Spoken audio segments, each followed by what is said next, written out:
You think you know the Disney family? Think again. Beyond the magic and the mouse, Walt Disney's daughters lived lives far more complex and dramatic than any fairy tale. Diane and Sharon Disney weren't just side characters. They had their own incredible journeys, full of triumphs, losses, big achievements, and heartbreaking struggles, mostly hidden from the public eye. Let's pull back the curtain on what really happened to Walt Disney's daughters, exploring their lives beyond their father's enormous shadow. Number 2. Diane Disney Miller, born December 18, 1933. Her birth was big news. The LA Times declared, "Mickey Mouse has a daughter." After previous heartbreaks, Diane was a miracle for her parents.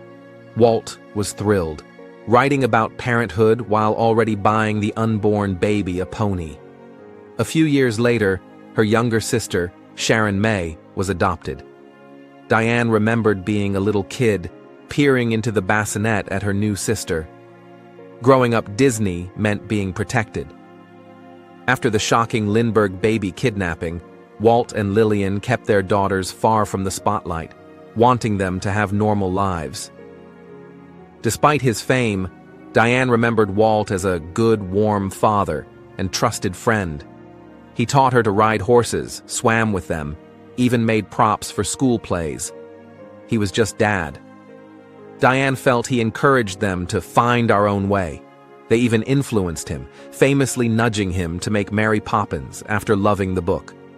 And the Disneyland origin story?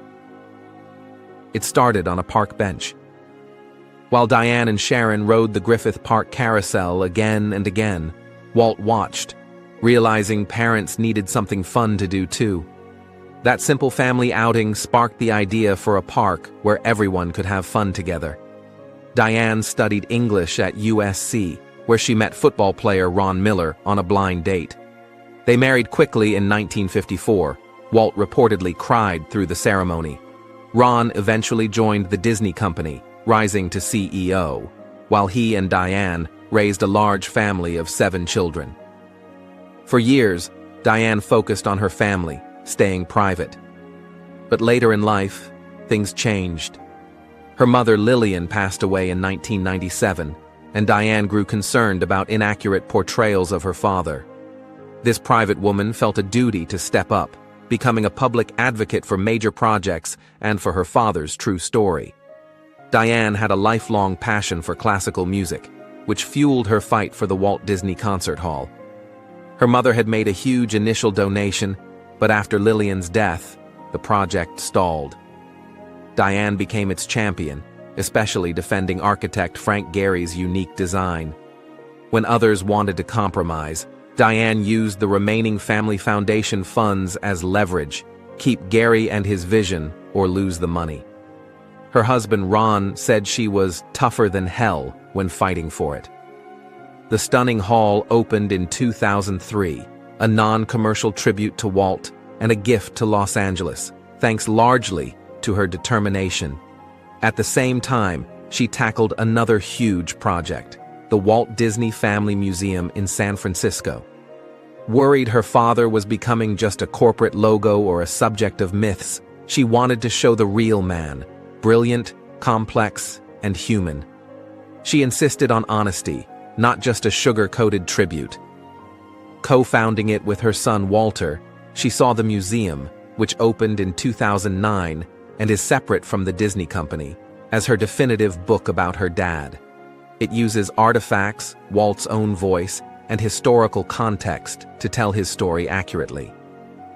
Diane and Ron also built a life in Napa Valley, founding the respected Silverado Vineyards in 1981 after moving there. It became their home, and they were known for their local philanthropy, supporting vineyard workers' health care and a local music festival. Diane passed away at 79 in 2013 after a fall.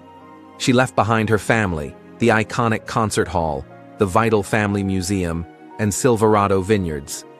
The film Saving Mr. Banks, about the making of Mary Poppins, was poignantly dedicated to her. Number 1. Sharon May Disney. Born in late 1936, She was adopted as an infant after Lillian was advised not to have more children. Walt and Lillian kept the adoption quiet publicly, wanting to protect Sharon from unwanted attention and the stigma sometimes associated with adoption then. Like Diane, Sharon grew up shielded from the intense spotlight. She famously said, "We were never raised with the idea that my father was a great man. He was Daddy." She shared those family moments, like the park trips that inspired Disneyland. She and Diane grew close, bonded by their unique, sheltered upbringing. Sharon married Robert Brown in 1959. They had a daughter, Victoria, reportedly adopted. Tragically, Robert died of cancer in 1967, making Sharon a young widow shortly after her father's passing. In 1969, she married William Lund, a real estate developer who'd helped find the land for Walt Disney World. They had twins, Brad and Michelle, in 1970. But this marriage ended too, with Sharon filing for divorce in 1976. While generally keeping a lower public profile than Diane, Sharon wasn't entirely removed from the Disney world. She had tiny acting roles as a teen. More significantly, she was involved in Retlaw Enterprises, the family's private company holding Walt's name rights and other assets. She was an owner and officer. She also served on the board of directors of the Walt Disney Company from 1984, a critical time of corporate change, until her death. Sharon was also active in philanthropy, serving as a trustee for places like CalArts, founded by her father. Sharon May Disney Lund died of breast cancer in 1993 at age 56. Her philanthropic legacy continued immediately through the Sharon D. Lund Foundation, which made major donations in her name, notably establishing the Sharon Disney Lund School of Dance at CalArts and a medical innovation institute at Cheok Children's Hospital. However, a darker legacy unfolded around the massive inheritance she left her 3 children, Victoria, Brad, and Michelle, trusts worth around $400 million. The trusts had a crucial catch. Trustees, including family members, could withhold distributions due every 5 years starting at age 35 if they judged a beneficiary lacked the maturity and financial ability to handle the money. This clause led to decades of heartache and legal battles.